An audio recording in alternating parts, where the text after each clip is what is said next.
Walter Max Ulyate Sisulu was a South African anti-apartheid activist and member of the African National Congress, serving at times as Secretary-General and Deputy President of the organization.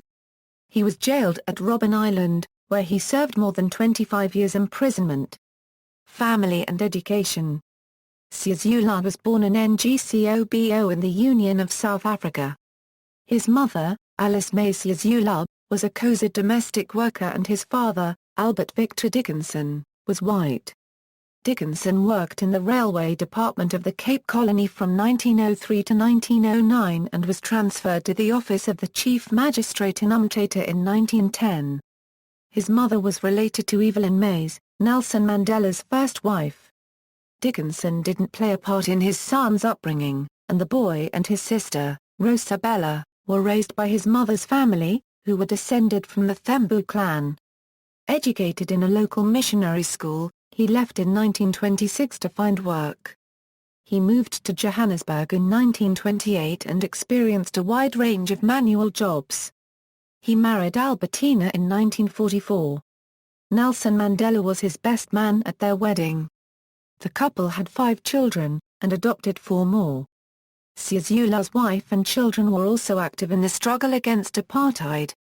His sons Willaki Sisulu became a journalist and union leader, went on to found the New Nation, served as Nelson Mandela's press secretary, became CEO of the South African Broadcast Corporation, and later a business person.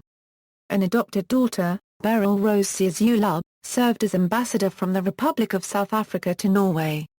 ANC activism. He joined the ANC in 1940.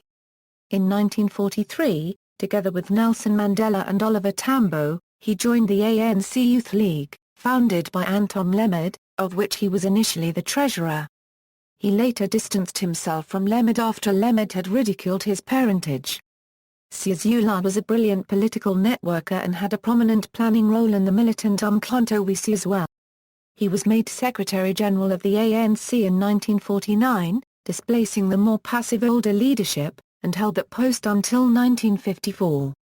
He also joined the South African Communist Party. As a planner of the Defiance campaign from 1952, he was arrested that year and given a suspended sentence.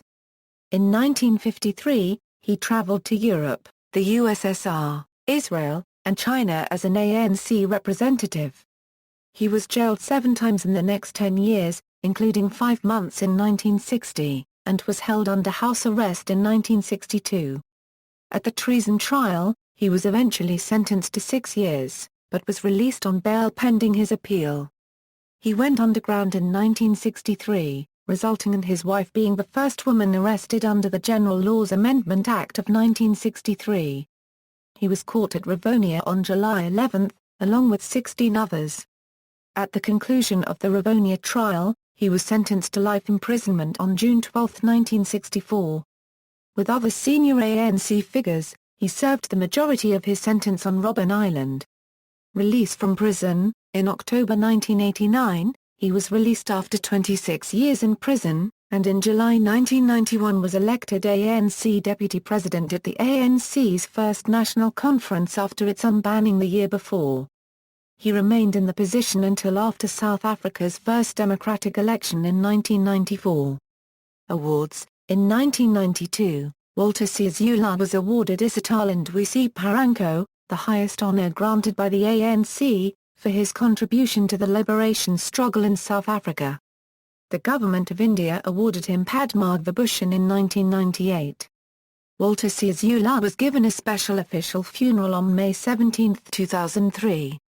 In 2004 he was voted 33rd in the SABC3's Great South Africans. The Walter Sisulu National Botanic Garden and Walter Sisulu University are named after him. References. Further reading, Sisulu, Walter Max. Hauser, George M. Shaw, Herb. I Will Go Singing. Walter Sisulu speaks of his life and the struggle for freedom in South Africa. Robben Island Museum. External links. Anti-apartheid fighter Sisulu dies. BBC News article, dated Tuesday 6 May 2003, South Africa mourns Sisulu. BBC News article, dated Tuesday 6 May 2003, Nelson Mandela's tribute to Walter Sisulu, BBC News article, dated Tuesday 6 May 2003, the African Activist Archive Project website includes the audio of a January 1987 interview with Walter Sisulu conducted in 1954 by George M. Houser of the American Committee on Africa. The website also includes photographs of Sisulu and demonstrations in the U.S. in support of the defendants in the Rivonia trial.